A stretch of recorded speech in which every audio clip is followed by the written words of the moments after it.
പേരൂർക്കട മാല മോഷണ case നുണക്കഥയാണെന്ന് ക്രൈംബ്രാഞ്ചിന്റെ report വന്നിരിക്കുന്നു. Arrest ന്യായീകരിക്കാൻ പോലീസ് പറഞ്ഞ ഒരു കഥ മാത്രമാണത്. പരാതിക്കാരിയെ ഓമന ഡാനിയലിന്റെ വീട്ടിൽ നിന്ന് തന്നെ മാല കിട്ടിയെന്നും മനുഷ്യാവകാശ കമ്മീഷൻ സമർപ്പിച്ച റിപ്പോർട്ടിൽ പറയുന്നുണ്ട്. അപ്പോൾ പോലീസിന്റെ കള്ളക്കഥ പുറത്താകുന്നു എന്ന വാർത്ത വരുമ്പോൾ പേരൂർക്കടയിൽ റിനു ശ്രീധരനൊപ്പം ബിന്ദു തത്സമയം ചേരുകയാണ്. ഈ വീട്ടമ്മ വല്ലാതെ പീഡിപ്പിക്കപ്പെട്ടു എന്ന് നമ്മൾ മനസ്സിലാക്കുന്നു.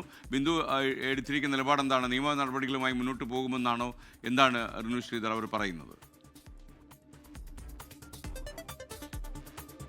Good morning S K. Thiruvananthapuram Panayamuttam സ്വദേശിയായിട്ടുള്ള ബിന്ദു തിരുവനന്തപുരം പേരൂർക്കടയിൽ ഓമന ഡാനിയലിന്റെ വീട്ടിൽ ജോലിക്ക് നിൽക്കുമ്പോഴാണ് മാല മോഷ്ടിച്ചു എന്നുള്ളൊരു പരാതി പേരൂർക്കട പോലീസിൽ ലഭിക്കുന്നത്. തുടർന്ന് പേരൂർക്കട പോലീസിന്റെ ക്രൂരകൃത്യത്തിന് ഇരയാവുകയും ചെയ്തു ബിന്ദു. തുടർന്നാണ് മനുഷ്യാവകാശ കമ്മീഷനിൽ പരാതി നൽകുന്നതും ഒപ്പം പോലീസിലും മുഖ്യമന്ത്രിയിലും അടക്കം പരാതി നൽകുകയും ചെയ്തു. അതിൽ മനുഷ്യാവകാശ കമ്മീഷൻ ജില്ലയ്ക്ക് പുറത്തു നിന്നുള്ള ഒരു ഡിവൈഎസ്പി റാങ്കിൽ കുറയാത്ത ഉദ്യോഗസ്ഥൻ അന്വേഷിക്കണമെന്ന് ഉത്തരവിട്ടു. തുടർന്നാണ് പത്തനംതിട്ട ക്രൈംബ്രാഞ്ച് ഡിവൈഎസ്പി വിദ്യാധരൻ അന്വേഷിച്ചതും ഇപ്പോൾ മനുഷ്യാവകാശ കമ്മീഷൻ റിപ്പോർട്ട് സമർപ്പിച്ചിരിക്കുന്നതും. ആ റിപ്പോർട്ടിലാണ് പറയുന്നത് ഇതൊരു നുണക്കഥയാണ് എന്നുള്ളതാണ്. മാല മോഷണം പോയി എന്നുള്ളത്.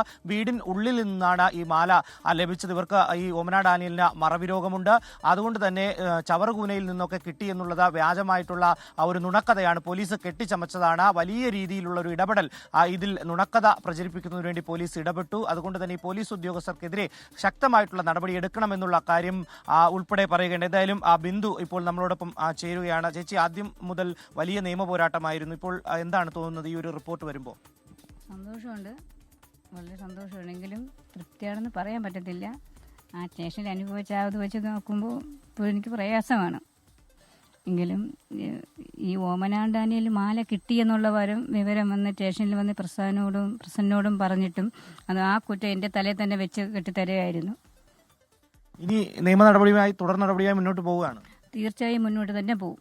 പിന്നോട്ട് പോവില്ല, മുന്നോട്ട് തന്നെ പോകും. നീതി കിട്ടുന്നത് വരെ ഞാൻ പോരാടും. നിലവിൽ പോലീസ് ഉദ്യോഗസ്ഥരെയൊക്കെ തന്നെ സസ്പെൻഡ് ചെയ്തിരിക്കുന്ന ഒരു സാഹചര്യമാണ്. ഈ സസ്പെൻഷൻ അപ്പുറം ഏതെങ്കിലും തരത്തിലുള്ള നടപടി വേണമെന്നാണോ ആഗ്രഹിക്കുന്നത്?